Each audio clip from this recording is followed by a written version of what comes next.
এটা আমারই ভুল। সীমানা পুনর্নির্ধারণের শুনানিতে নজিরবিহীন ঘটনার সাক্ষী হল নির্বাচন কমিশন। ব্রাহ্মণবাড়িয়া 2 ও 3 আসনের আপিল শুনানি ঘিরে মুখোমুখি অবস্থান নেয় বিএনপি ও এনসিপি। সিইসির সামনে কিল ঘুষি হাতাহাতিতে জড়ায় দুপক্ষ।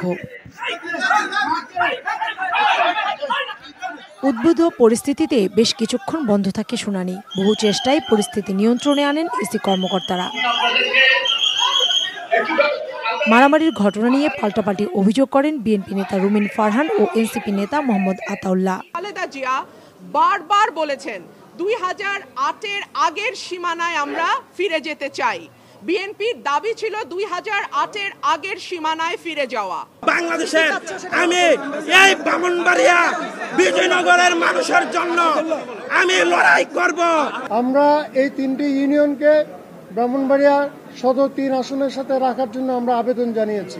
হাতাহাতির ঘটনায় ইসিতেই সংবাদ সম্মেলন করে এনসিপি নেতা হাসনাত আব্দুল্লাহ। কমিশন বিএনপির দপ্তর সম্পাদকের ভূমিকা পালন করছে অভিযোগ করে সিইসির কাছে বিচার চান তিনি। আজকের নির্বাচন কমিশনের যে ভূমিকা রেখেছেন, আমরা সেই ভূমিকাকে আমরা সবসময় প্রশ্নবিদ্ধ আমরা করে এসেছি। আমরা পুলিশকে দেখেছি এখানে নীরব দর্শকের ভূমিকা পালন করেছে। আমরা দেখলাম পুলিশ আমাদের নেতা কর্মীদেরকে আমাদের কিভাবে নির্বাচন কমিশনে ঢুকতে বাধা দিয়েছে, অন্যদিকে বিএনপির নেতা কর্মীদেরকে কিভাবে ফ্রি এক্সিট দিয়েছে। এবং এই নির্বাচন কমিশন কতিপয় পার্টির এটা পার্টি অফিস হয়ে গিয়েছে। ইসি জানায় নিরপেক্ষভাবে পেশাদারত্বের সঙ্গে সীমানা পুনর্নির্ধারণের কাজ চলছে।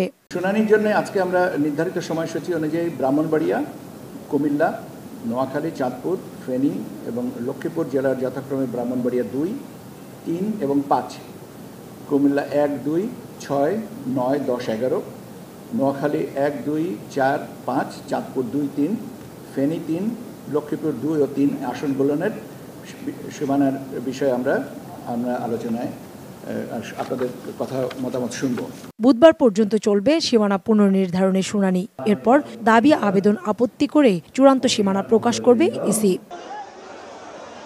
কাউসার চৌধুরী কুমু, সময় সংবাদ, ঢাকা।